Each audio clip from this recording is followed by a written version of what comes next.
They say there are places in this world where time itself holds its breath, where grief seeps into the soil and sorrow becomes a living presence. And Eel Marsh House, that dreadful monolith of grief marooned in the northern salt marshes, was one such place. But when I, Arthur Kipps, a young solicitor, full of quiet ambition and quiet denial, was sent to the town of Crithen Gifford to settle the affairs of the recently deceased Mrs. Alice Droblow, I arrived with papers in my satchel, confidence in my step, and not the faintest inkling that I was walking toward the edge of my own undoing. The village itself seemed draped in dread, a place where silence was currency and fear walked beside the living. No one would speak plainly of the Droblow family, and any mention of Eel Marsh House was met with turned shoulders and anxious glances, as though the very name conjured ill fortune. Even the children seemed subdued, their games absent laughter, their eyes prematurely aged by unspoken knowledge. But I, bound by duty and possessed of the arrogance of disbelief, dismissed their unease and made my way to the old house, following the rising causeway known as the 9 Lives Causeway, which connected the manor to the mainland only when the tides were low, when the sea itself seemed to retreat in fear, bearing that slick, treacherous road like a tongue daring the living to cross it. I arrived just as the fog rolled in thick and gray, swallowing sound and shape alike, and the house loomed before me tall and narrow, its windows black and blind, the surrounding marshes groaning like something restless buried beneath.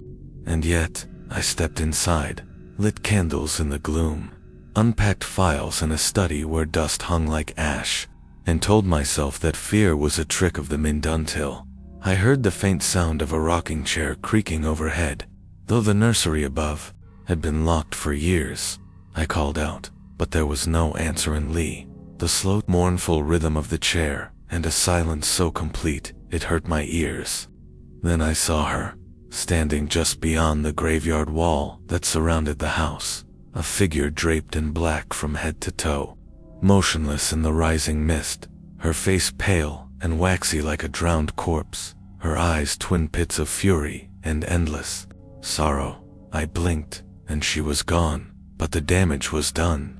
Something had shifted in me, a chill that had nothing to do with the damp, and from that moment forward, I was never alone in that house, not truly. At night, the sounds grew louder, footsteps in the hallway, sobs in the nursery, the shrill neighing of a horse, and the screech of metal, as if some long-buried accident were playing itself out again and again in the dead of night.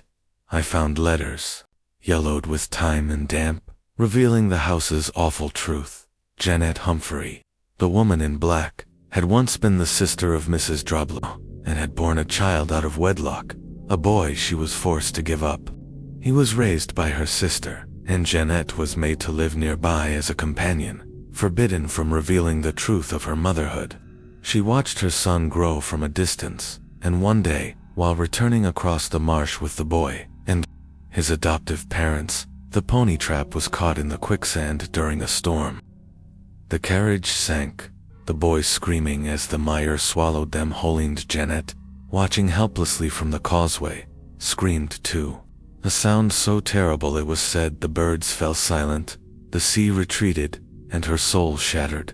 She died not.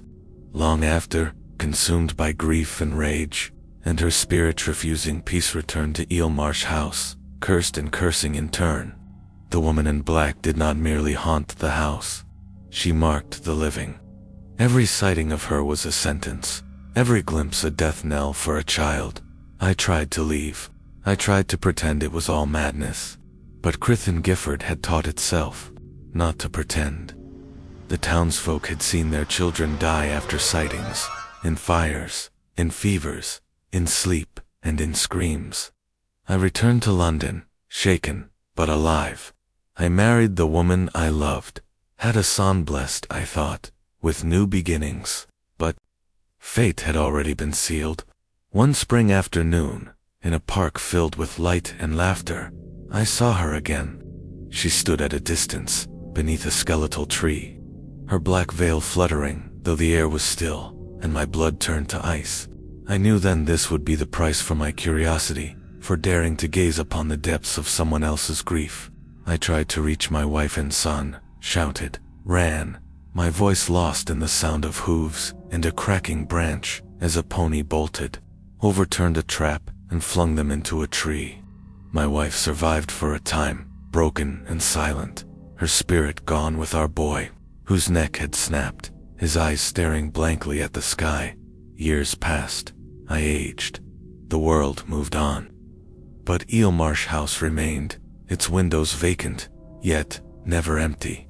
I never returned, but sometimes in dreams I stood again on the causeway, mist curling like fingers around my ankles, and I'd hear the chair rocking upstairs. People told me grief fades, that time heals, but I know better. Some griefs are roots that burrow deep and bloom in darkness.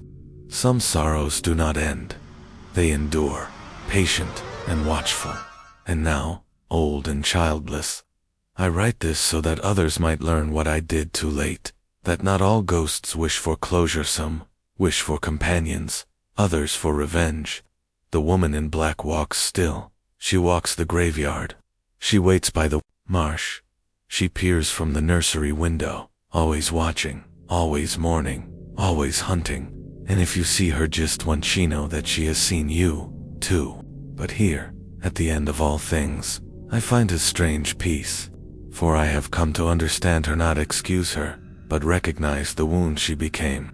She is not a monster, but a mother undone, a scream that never stopped echoing. And perhaps now, with my life finished, and no more children left for her to take from me, perhaps she faded last into the mists that bore her, or perhaps not. Perhaps she is eternal, as all great griefs are. But if she ever lets go, it will not be because we banished her, but because someone finally stood beside her and grieved with her.